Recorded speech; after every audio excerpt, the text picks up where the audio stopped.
नमस्कार दोस्तों। तो आज हम लोग देखने वाले हैं सीडीपी बाल विकास की महत्वपूर्ण एमसीक्यू प्रश्न, जो कि आपके सीजीटेट 2026 के लिए इम्पॉर्टेंट रहेगा। इससे पहले हम लोग जो है 200 प्रश्न जो है देख चुके हैं। अब यहीं से जो है हम लोग आगे बढ़ते हैं। फ्रायड, पियाजे एवं अन्य मनोवैज्ञानिकों ने व्यक्तित्व विकास की विभिन्न अवस्थाओं के संदर्भ में व्याख्या की है, परंतु पियाजे ने विभिन्न अवस्थाओं को समझाने के लिए संज्ञानात्मक बदलाव के बारे में कहा है। तो इसका सही उत्तर है ऑप्शन नंबर सी। अगला प्रश्न दिया है, गिलफोर्ड ने अभिसारी चिंतन पद का प्रयोग किसके समान अर्थ में किया है? तो गिलफोर्ड ने अभिसारी चिंतन पद का जो प्रयोग किया है वो सृजनात्मकता के अर्थ में किया है। अगला प्रश्न दिया है, निम्न में से कौन सा रुचि के बारे में सत्य नहीं है? तो रुचियाँ देखो जन्मजात और अर्जित दोनों होती है। रुचियाँ समय के अनुसार बदलती भी रहती है। रुचियाँ योग्यताओं एवं अभिक्षमताओं से संबंधित नहीं होती है। लेकिन यहाँ पर जो ऑप्शन नंबर डी है ये जो है सत्य नहीं है। रुचियाँ व्यवहार में आकर्षण विकर्षण के प्रतिबिंब होते हैं, जबकि इसमें लिखा है नहीं है। तो इसका सही उत्तर होगा ऑप्शन नंबर डी। अगला प्रश्न दिया है, व्यक्ति एवं बुद्धि में वंशानुक्रम की क्या होती है? तो व्यक्ति एवं बुद्धि में वंशानुक्रम की नाम मात्र की जो है भूमिका होती है। ऑप्शन नंबर इसका सही उत्तर है। जिन इच्छाओं की पूर्ति नहीं होती है उनका जो भंडारगिरी होता है वो होता है इदम होता है, ईड होता है। इदम अहम परहम हो, ठीक है, माना गया है।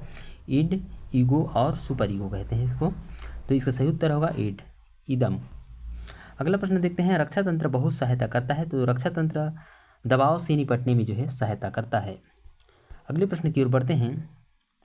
अगला प्रश्न दिया है, बालक प्रसंग बोध परीक्षण 3 वर्ष से 10 वर्ष की आयु के बालकों के लिए बनाया गया है। इस परीक्षण में कार्ड में प्रतिस्थापित किए गए हैं। तो बालक प्रसंग बोध परीक्षण जो ये बनाया गया है 3 वर्ष से 10 वर्ष की आयु के बालकों के लिए बनाया गया है। इसमें लोगों के स्थान पर जो है जानवरों को जो है प्रतिस्थापित किया गया है। तो ऑप्शन नंबर 20 का सही उत्तर है। अगला प्रश्न देखते हैं, निम्न में से कौन सा कथन सही नहीं है? तो इसका जो सही उत्तर होगा ऑप्शन नंबर ए होगा। आवश्यकता वंचना की शारीरिक अवस्था नहीं है लिखा है, जबकि आवश्यकता जो होता है वो वंचना की आवश्यकता जो है वंचना की एक शारीरिक अवस्था है। बाकी देखते हैं, अंतर्नोद आवश्यकता का मनोवैज्ञानिक परिणाम है, बिल्कुल सही है। आवश्यकता एवं अंतर्नोद समान नहीं है बल्कि समानांतर है। मूल प्रवृत्तियां आंतरिक जैविक बल है। तो इसका सही उत्तर होगा ऑप्शन नंबर ए। अगला प्रश्न देखते हैं, क्रियात्मक अनुसंधान का उद्देश्य है। क्रियात्मक अनुसंधान का उद्देश्य है, तो इसका सही उत्तर होगा ऑप्शन नंबर सी, इसका जो है राइट आंसर होगा। क्रियात्मक अनुसंधान जो है विद्यालय एवं कक्षा की शैक्षिक कार्यप्रणाली में सुधार लाने का जो है एक उद्देश्य है। क्रियात्मक अनुसंधान, एक्शन रिसर्च। अगला प्रश्न देखते हैं। अगला प्रश्न दिया है, बच्चे के विकास के सिद्धांतों को समझना शिक्षक की सहायता करता है। तो इसका सही उत्तर होगा ऑप्शन नंबर सी होगा। शिक्षार्थियों की भिन्न अधिगम शैलियों को प्रभावी रूप से संबोधित करने में जो है सहायता करता है। अगला प्रश्न देखते हैं, पुरुष स्त्रियों की अपेक्षा ज़्यादा बुद्धिमान होते हैं। यह कथन एक लैंगिक पूर्वाग्रह को प्रदर्शित करता है। तो ऑप्शन नंबर बी इसका राइट आंसर होगा। अगला प्रश्न दिया है, क्रिस्टीना अपनी कक्षा को क्षेत्र भ्रमण पर ले जाती है और वापस आने पर अपने विद्यार्थियों के साथ भ्रमण पर चर्चा करती है। यह खालिस्तान की ओर संकेत करता है। तो इसका राइट आंसर होगा ऑप्शन नंबर सीखने के लिए आकलन, ठीक है, सीखने के लिए आकलन। क्रिस्टीना जो है अपनी कक्षा का क्षेत्र भ्रमण पर ले जाती है और वापस आने पर अपने विद्यार्थियों के साथ भ्रमण पर चर्चा करती है, ठीक है। तो इसका सही उत्तर होगा असेसमेंट फॉर लर्निंग, यानी कि सीखने के लिए आकलन।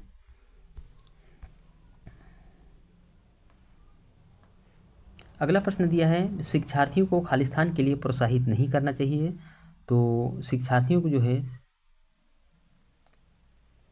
हमें जो है प्रोत्साहित नहीं करना चाहिए। शिक्षक जो पूछ सकते हैं उन सभी प्रश्नों को उत्तर याद करने के लिए नहीं कहना चाहिए, बाकी समूह कार्य करने के लिए कहना चाहिए, ठीक है, और सक्रिय रूप से अंतःक्रिया करने में करना चाहिए, और अधिक से अधिक पाठ्य सागामी क्रियाओं में हिस्सा लेने के लिए करना चाहिए, और कक्षा के अंदर बाहर अधिक से अधिक प्रश्न पूछना चाहिए। तो इसका राइट आंसर होगा ऑप्शन नंबर सी, शिक्षक जो पूछ सकते हैं उन सभी प्रश्नों के उत्तर याद करने के लिए नहीं कहना चाहिए। अगले प्रश्न की ओर बढ़ते हैं। अगला प्रश्न दिया है, निम्नलिखित में से कौन सा रचनात्मक आकलन यानी कि फॉर्मेटिव असेसमेंट के लिए उपकरण नहीं है? तो रचनात्मक आकलन ये इसका जो उपकरण नहीं है वो है सत्र परीक्षा। बाकी मौखिक प्रश्न, देखो रचनात्मक आकलन क्या फॉर्मेटिव असेसमेंट है, इसका जो निवारण है तुरंत किया जाता है, ठीक है। तो सत्र परीक्षा जो है अंत में किया जाता है, जबकि बाकी मौखिक प्रश्न बीच में हम कक्षा में पूछ सकते हैं, और जैसे अगर उसका निवारण भी तुरंत किया जा सकता है। प्रश्नोत्तरी एवं खेल, दत्त कार्य, ठीक है। इसका सही उत्तर होगा ऑप्शन नंबर बी, इसका जो है राइट आंसर होगा, सत्र परीक्षा।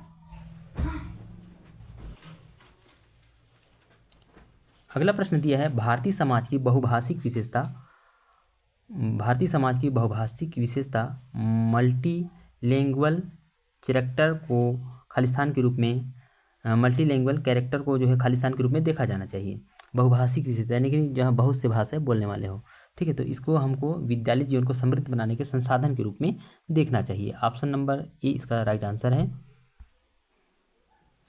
अगले प्रश्न की ओर बढ़ते हैं। अगला प्रश्न दिया है, सबसे अधिक गहन और जटिल समाजीकरण होता है। तो सबसे अधिक गहन और जटिल समाजीकरण होता है, ये होता है किशोरावस्था के दौरान। ऑप्शन नंबर इसका राइट आंसर है। अगले प्रश्न की ओर बढ़ते हैं। अगला प्रश्न दिया है, आनुवांशिकता को खालिस्तान सामाजिक संरचना माना जाता है।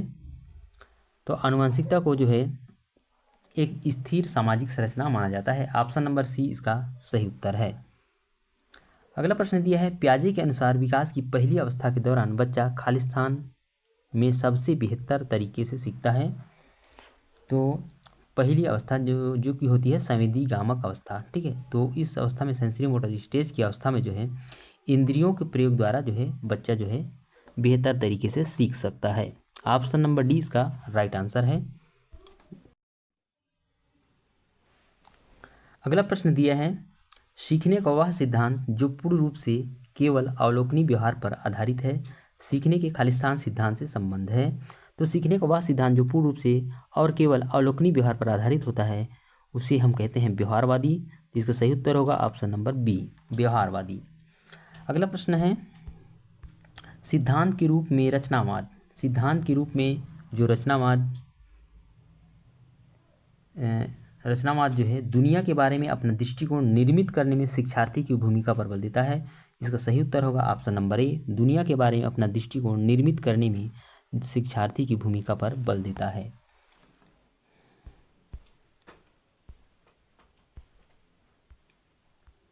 अगला प्रश्न दिया है, अवधारणाओं का विकास मुख्य रूप से खालिस्तान का हिस्सा है। तो अवधारणाओं का विकास मुख्य रूप से बौद्धिक विकास का हिस्सा है। ऑप्शन नंबर ए इसका राइट आंसर है। अगला प्रश्न दिया है, व्यक्तिगत शिक्षार्थी एक दूसरे से खालिस्तान में भिन्न होते हैं।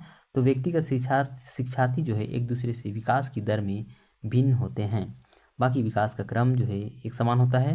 विकास की सभी में जो है सामान्य क्षमता होती है। वृद्धि एवं विकास के सिद्धांत ये जो हो नहीं सकता, ठीक है।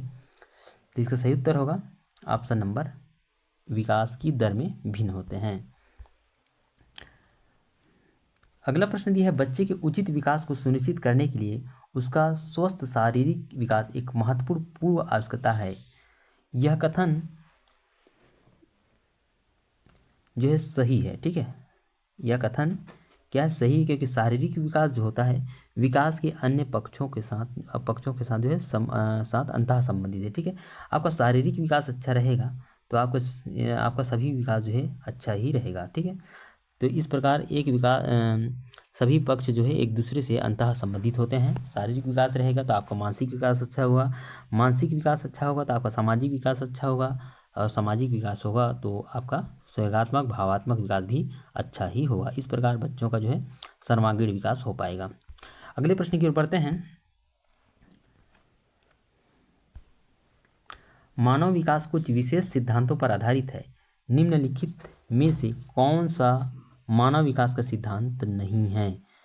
तो यहाँ पर देखते हैं, मानव विकास के कुछ विशेष सिद्धांतों पर आधारित है, निम्नलिखित में से कौन सा मानव विकास का सिद्धांत नहीं है बताना है। तो इसका जो सही उत्तर होगा, देखो अनुक्रमिकता सभी में जो है अनुक्रम से ही होता है, अनुक्रमिकता पाई जाती है, ठीक है। सबसे पहले देखो आपका गर्भावस्था, फिर बाल्यावस्था, शैशवावस्था, फिर आता है बाल्यावस्था, फिर उसके बाद आता है आपका किशोरावस्था, ठीक इस प्रकार प्रौढ़ावस्था। ठीक है, उसकी देखो सामान्य से विशिष्ट ये भी होता है, सामान्य से विशिष्ट किसी भी चीज़ का विकास जो होता है वो सामान्य से विशिष्ट की ओर होता है। निरंतरता, तो विकास जो है निरंतरता के सिद्धांत पर आधारित है, विकास जो है निरंतर होने वाली एक क्रिया है। तो यहाँ पर प्रतिवर्ती क्या होगा, रिवर्सिबिलिटी, यानी कि जैसे रिवर्सिबिलिटी किसको बोलते हैं, जैसे शैशवावस्था अगर हम प्रौढ़ावस्था चले गए, ठीक है, प्रौढ़ावस्था फिर वापस आ सकते हैं क्या, नहीं आ सकते, इसी को बोलते हैं रिवर्सिबिलिटी, प्रतिवर्ती। तो ये जो है इस पर आधारित नहीं है जो विकास का सिद्धांत है। तो इसका सही उत्तर होगा ऑप्शन नंबर सी, प्रतिवर्ती, रिवर्सिबिलिटी। आगे देखते हैं मूल्यांकन का मुख्य उद्देश्य होना चाहिए। तो ऑप्शन ए देखते हैं शिक्षार्थियों की उपलब्धि को मापना। ऑप्शन बी दिया है यह निर्णय लेना कि क्या विद्यार्थी को अगली कक्षा में प्रोन्नत किया जाना चाहिए।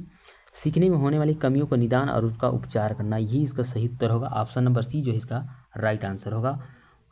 मूल्यांकन यानी कि इवैल्यूएशन का मुख्य उद्देश्य होना चाहिए सीखने में होने वाली कमी को हम पहले निदान करना चाहिए, निदान करने के बाद उसका उपचार करना चाहिए, कमियों का निदान और उनका उपचार करना चाहिए कि बच्चे ने कितना सीखा है, ठीक है, उसके बाद उसका जो है निदान करना चाहिए। अगले प्रश्न की ओर बढ़ते हैं। पियाजे के अनुसार संज्ञानात्मक बाल विकास की कितनी अवस्थाएं हैं।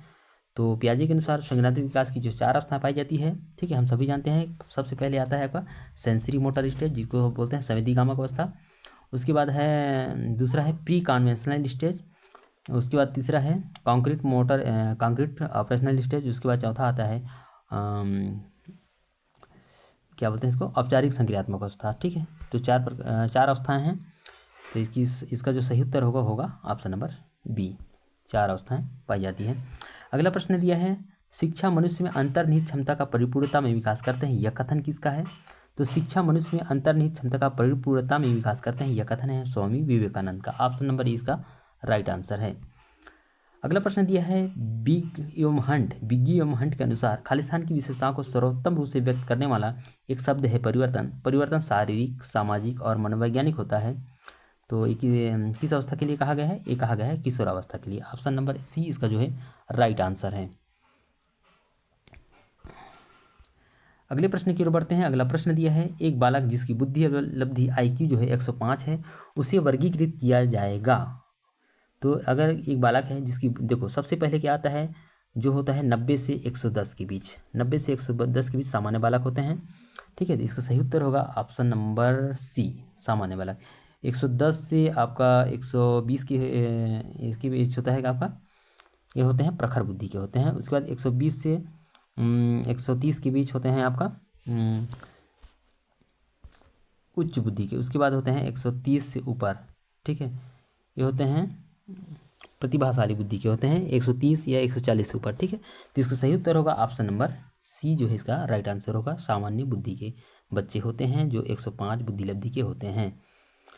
अगले प्रश्न की ओर बढ़ते हैं। अगला प्रश्न दिया है लॉरेंस कोहलबर्ग विकास के क्षेत्र में शोध के लिए जाने जाते हैं। तो हम सभी जानते हैं कि लॉरेंस कोहलबर्ग ये जाने जाते हैं नैतिक विकास के क्षेत्र के लिए जाने जाते हैं। ऑप्शन नंबर सी इसका राइट आंसर है। अगला प्रश्न दिया है, तो यह आज के लिए इतना ही मित्रों, मिलेंगे एक नए वीडियो के साथ, तब तक के लिए धन्यवाद।